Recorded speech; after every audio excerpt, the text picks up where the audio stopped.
বর্তমান ক্ষমতাসীন সরকারের জন্য লজ্জা এবং পরিতাপের বিষয়।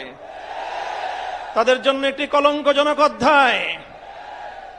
সংগ্রামী সাথী ও বন্ধুগণ, জুলাই বিপ্লব পরবর্তী এই বাংলাদেশের মাটিতে দাঁড়িয়ে আজকে আমি স্মরণ করছি বাংলাদেশের সেই সকল অকুতোভয় বীর সেনানীদেরকে যারা এই স্বাধীন সার্বভৌম জাতিসত্তার ভিত্তিতে একটি বাংলাদেশ গঠন করার জন্য যুগে যুগে রক্ত দিয়েছে। সেই ব্রিটিশ বিরোধী আন্দোলনে 1831 সালের বালাকোট, 1857 সালের সিপাহী বিদ্রোহ, শামেলি রণাঙ্গন থেকে শুরু করে 1947 সাল পর্যন্ত যারা রক্ত দিয়ে জীবন দিয়ে ভারতীয় আধিপত্যবাদ থেকে এই পূর্ববঙ্গ নামক বাংলাদেশের একটি স্বাধীন মুসলিম জাতিসত্তা গঠনের জন্য সংগ্রাম করেছিল।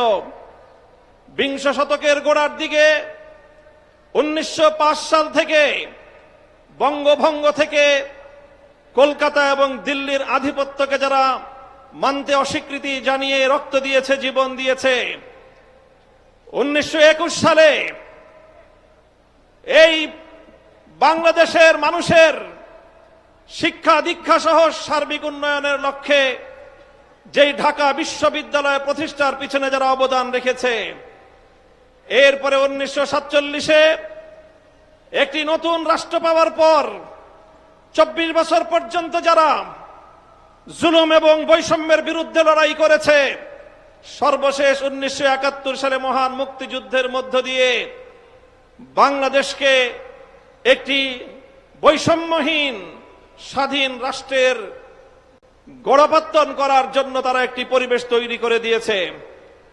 এরপরে 1971 সাল থেকে 1990 সাল 90-এর গণ অভ্যুত্থান সহ ধারাবাহিকভাবে বাংলাদেশের ন্যায়, ইনসাফ এবং জনগণের অধিকার প্রতিষ্ঠার সংগ্রামে অনেক রক্ত এবং ত্যাগ স্বীকার হয়েছে।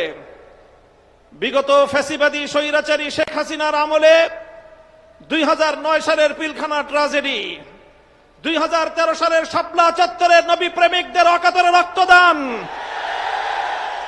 2013 সালে আল্লামা দেলোয়ার হোসেন সাঈদী রহমতুল্লাহ আলাইহির বিরুদ্ধে একটি কল্পিত রায়ের মাধ্যমে কোরআন প্রেমিক তাওহীদি জনতার উপর যে আক্রমণ করা হয়েছে, পাখির মতো গুলি করে প্রায় শতাধিক কোরআন প্রেমী তাওহীদি জনতাকে হত্যা করা হয়েছে। সেই সকল বীর শহীদান 2021 সালে মোদী বিরোধী আন্দোলনে হেফাজতে ইসলামের নেতাকর্মীদেরকে হত্যা করা হয়েছে। 2024 সালের জুলাই বিপ্লবে 1,500 বাংলার তামাল সন্তানদেরকে গুলি করে পরিকল্পিতভাবে হত্যা করা হয়েছে। রক্তের সাগর পাড়ি দিয়ে 36শে জুলাই, 5ই আগস্ট 24 সালে বাংলাদেশ নতুনভাবে মুক্তি এবং স্বাধীনতা লাভ করেছে। জুলাই বিপ্লবীরা ঘোষণা করেছিল আগামীর বাংলাদেশ গঠিত হবে 1947 সাল, 71 সাল এবং 2024-এর ঐতিহাসিক বিজয়ের উপর ভিত্তি করে।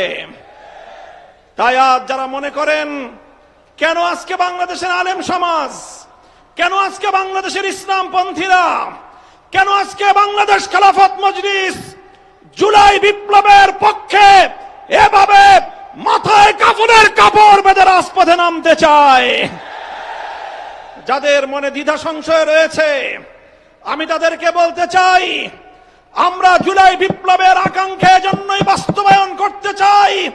কারণ জুলাই বিপ্লব 1905 সালের বঙ্গভঙ্গকে ধারণ করে, জুলাই বিপ্লব 1921 সালের ঢাকা বিশ্ববিদ্যালয় প্রতিষ্ঠার ঐতিহাসিক প্রেক্ষাপটকে ধারণ করে, জুলাই বিপ্লব 1947 সালে বাংলাদেশের স্বাধীন জাতিসত্তা গঠনের অভিপ্রায়কে ধারণ করে, জুলাই বিপ্লব 71-এর মুক্তিযুদ্ধকে ধারণ করে, জুলাই বিপ্লব 2013 সালের শাপলার চেতনাকে ধারণ করে, জুলাই বিপ্লব 2024 সালের ছাত্র জনতার বৈষম্য বিরোধী আন্দোলনকে ধারণ করে।